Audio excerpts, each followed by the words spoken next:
In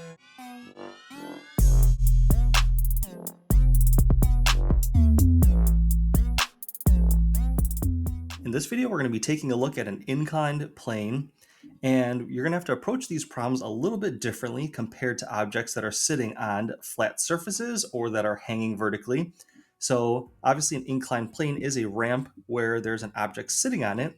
So we're going to take a look at 4 different components that you're going to have to pay attention to in order to successfully analyze and solve some of these problems.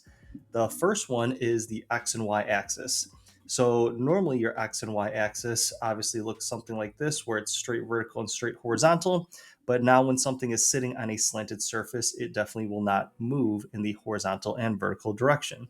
So our Y axis is now tilted, so it is perpendicular to the ramp, and then our X axis is tilted, so it's parallel to the ramp.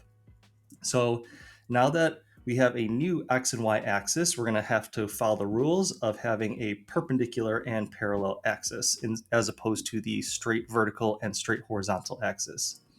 Number 2, the force of gravity components. So force of gravity is going to be a very common force that you're going to break down. So when we have our force of gravity pulling straight down as usual, the way it breaks down is pretty similar for each problem. So once you get the hang of it, it won't be too difficult from there. But what's going to happen is you're going to have 2 different components. You're going to have the component that pulls it down perpendicular into the ramp, and you have the component that pulls it down parallel to the ramp.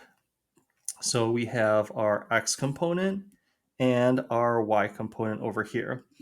The second thing you're going to need to know is that the angle of the actual incline itself translates right over here. So you're going to have a triangle that looks just like this every single time, with your force of gravity pulling straight down, which you would normally not break into components because it normally fits into your X and Y axis. And for this problem, it clearly doesn't fit along this blue line or along this green line. So anytime you have an angled component, you always break it up into its X and Y components. So an FG acts like an angled component because it doesn't sit along the X and Y axis for this type of problem. So from there, all you have to do is use a little bit of trig, and you would have the FG as your hypotenuse.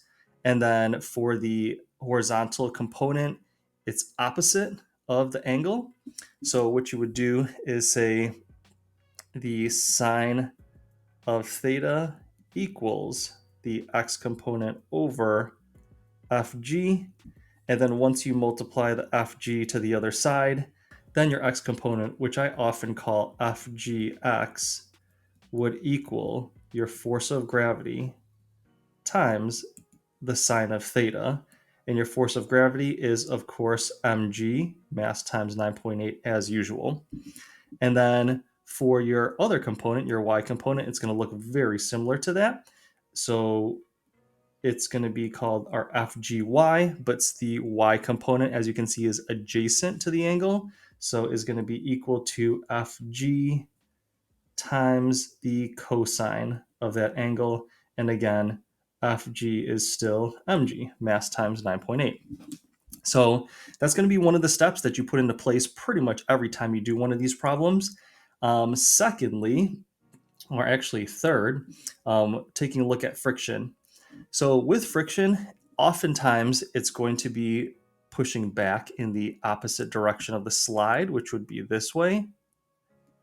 So we would either have a force of kinetic friction if it's sliding, or a force of static friction if it remains at rest. Okay, but you can't assume that the force of friction is always going up the ramp, because the object itself can be pushed up the ramp, and then that would change the direction of the force of friction. So if a person or thing is pushing or propelling a thing up a ramp, then your force of friction is actually going down the ramp. So as far as the force of friction goes, nothing too tricky there, but you want to be conscious that the box could be moving up or down the ramp, and you find friction by doing mu, the coefficient of friction, times the normal force. And the normal force is going to be equal to what we have in orange over here, our FGY.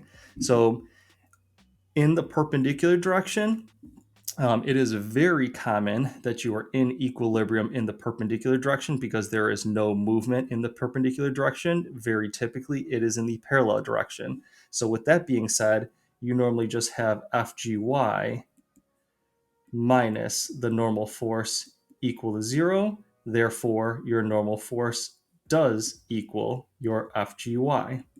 So then when you're plugging in your normal force for your force of friction, it basically is going to be this FGY that you found earlier. And the very last thing, number 4, and this is the same thing you would do for pretty much any kind of force problem, is take a look at your sum of the forces along each of the axes. So I just said the sum of the forces in the y direction or perpendicular is going to be FGY minus the normal force equal to 0 newtons because there's no acceleration or any movement in that perpendicular or y direction, or it could have been vice versa. It could have been Fn minus Fgy.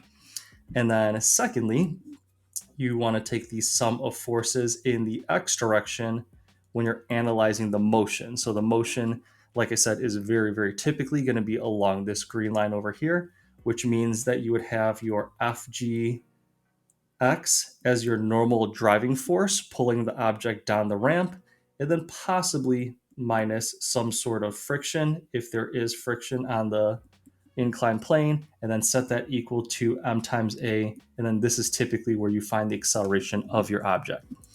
Okay, so to sum things up, when you're doing these types of problems, you are taking a look at everything along a perpendicular and parallel axis, which is a little bit different than our regular x and y axis.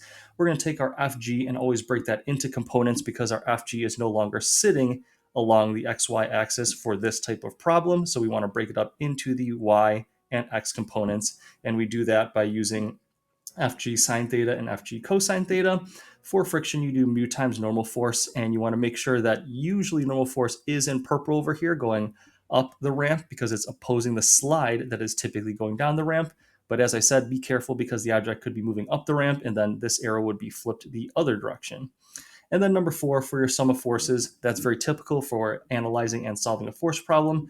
So this is typically going to be in equilibrium, and then this is where you're going to find your acceleration of the object. So I hope that was helpful in helping you approach an inclined plane problem. Thank you for watching and listening.